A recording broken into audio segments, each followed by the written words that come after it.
Something, something that I have noticed recently, especially after She-Hulk came out, is people went like, "Hey, you don't like this part of She-Hulk? Well, don't you know this was done in the comics, so it's totally fine." It's like, wow, that is such an insanely idiotic thing to say. It baffles me. You gotta understand that comics and movies are not the same medium. It's two different mediums.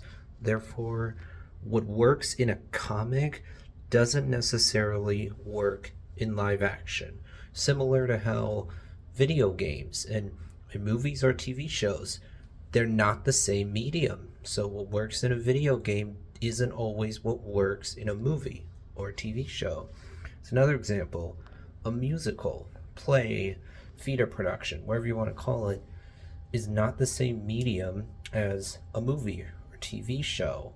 So you can't go like, hey, this was done in the comics, so it's totally fine that it was in a TV show, movie, whatever the case may be. You gotta be able to differentiate between different mediums.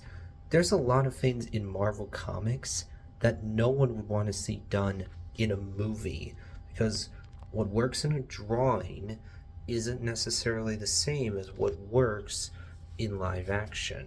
That's actually one of the reasons why Robin is honestly a character that's tough to translate to live action. So the last time we got live action Robin in a movie was Batman Forever and Batman and Robin that came out a long time ago. Actually, if you want an example, think about Cats, right? That was a musical that was successful, but then a movie version of Cats came out, and yikes, it was not successful in the slightest. And to me, that's a great example of why a play is not the same medium as a movie. So you have to think, does this kind of thing that worked in a comic, for example, actually work in a movie or TV show? To put it another way, what works in a small comic run that's dunking on itself, which not very many people have read, isn't necessarily the same as what works in live action, in a movie, in a TV show.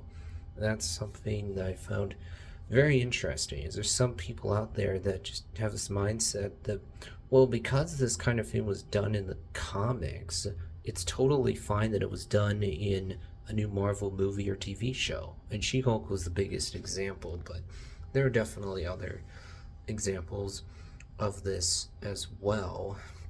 Actually, when I think about the Super Mario movie, that's actually a good example of taking the video games, translating them well to the big screen. That was a movie that actually made Mario fans happy. And so that's a good example of how to actually do it right. She-Hulk is an example of how not to do it right.